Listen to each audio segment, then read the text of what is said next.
Hi, my name's Courtney, and I'm an alcoholic. I have a sobriety date. It's July 17th, 2017, and I'm grateful for that day.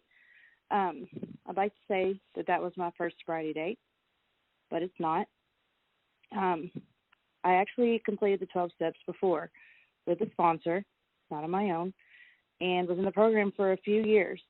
And I went back out for a long while.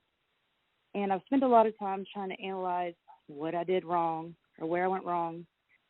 But today I know that it wasn't anything that I did wrong. Today it's the things that I've done right that make the difference. When I came into recovery last time, I did 3 years in prison. During that time in prison, I found my own God. I never had a conception of God before that. Parents didn't even talk about God. The only time I heard that word was when they were cussing at each other.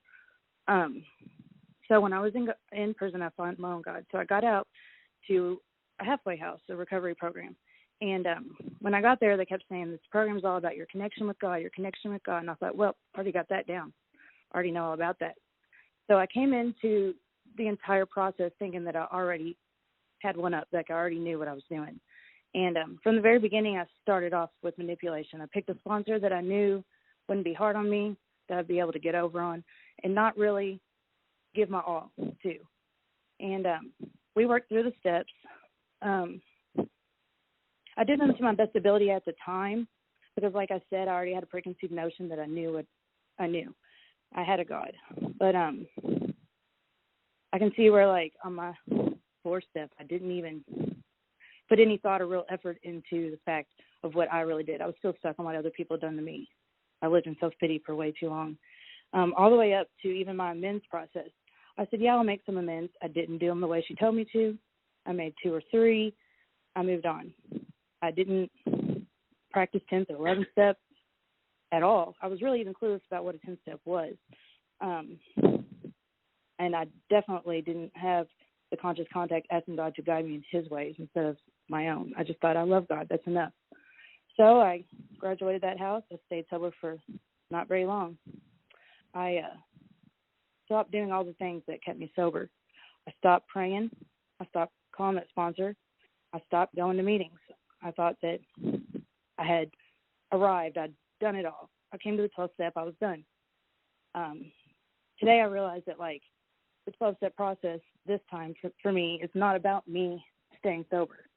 Like, now that I've worked through them this time, I feel like it almost comes with a responsibility to give back and be there for other people so that I can stay sober, because that's something I completely missed last time. I thought, I did it. I know how to stay sober. So this time, I found a sponsor that I knew what she was talking about from the very beginning. I tried to put aside anything that I thought I knew. From the very, very beginning, I prayed for God to just erase everything I knew, for me to start fresh. And it started really easy this time with me just taking simple suggestions. Anything she told me to do, I did. I didn't question it. I just did it. And we worked through the steps, very in depth. I was honest as I possibly could. I dug as deep as I possibly could.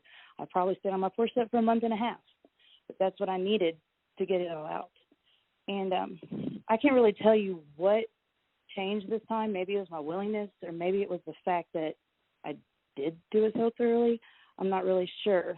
But I just did everything my sponsor told me to do. I made my amends the way she told me to, when she told me to. And today, I live in my 10th and 11th and 12th steps. I read them daily. I practice them daily. I try to make an effort not to rest on my laurels, because I know that means trying to live yesterday's spiritual experiences, and that didn't work for me before. I had a God. Resting that way, it didn't work. I know that also today that my sobriety, I only keep my sobriety by working on my spiritual maintenance daily. And I also know that I get a chance today to share what I've learned with other people. It's something I missed. I missed all that whole thing. And in the house this time, because my perspective has changed, I'm able to see these girls grow, and just watching them grow gives me so much joy, because I get it and I feel it and I want them to. So I'm excited to see where I get to go this time. And I know that I've done nothing wrong, but I'm going to try to keep practicing what I've learned.